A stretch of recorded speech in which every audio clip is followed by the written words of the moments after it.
En Afrique du Sud, les producteurs de canne à sucre demandent la fin de la taxe imposée par les autorités sur les boissons sucrées. Selon l'Association sud-africaine des exploitants de canne à sucre, les fonds prélevés par gramme sur les boissons sucrées freinent les performances socio-économiques de l'industrie sucrière. D'après les autorités sud-africaines, cette mesure entrée en vigueur en 2018 est maintenue pour lutter contre l'obésité dans le pays. Les boissons sucrées sont de plus en plus taxées dans le monde pour essayer de pousser les gens à réduire la quantité de sucre dans leurs boissons. L'objectif est d'éviter justement que le sucre soit aujourd'hui à la base de beaucoup de maladies. Comme vous le savez très bien, le sucre est associé au diabète, le sucre est associé à l'obésité et à beaucoup d'autres maladies.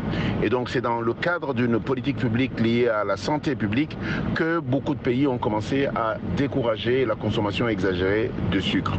Pour étayer le point de vue des autorités sur la question de l'obésité, l'Association sud-africaine des exploitants de canne à sucre a mis en avant une étude récemment publiée qui révèle que la prise du poids de la moitié des adultes sud-africains entre 2019 et 2020 était due au confinement imposé avec l'apparition du virus du Covid-19. L'Association sud-africaine des exploitants de canne à sucre estime par ailleurs qu'il n'existe aucune preuve que la taxe anti-obésité ait atteint son objectif.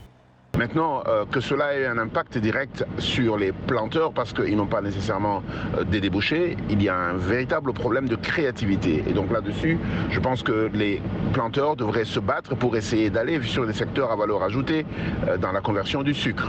Et c'est peut-être de cette manière que l'État sud-africain peut les aider à pouvoir absorber l'excédent de production.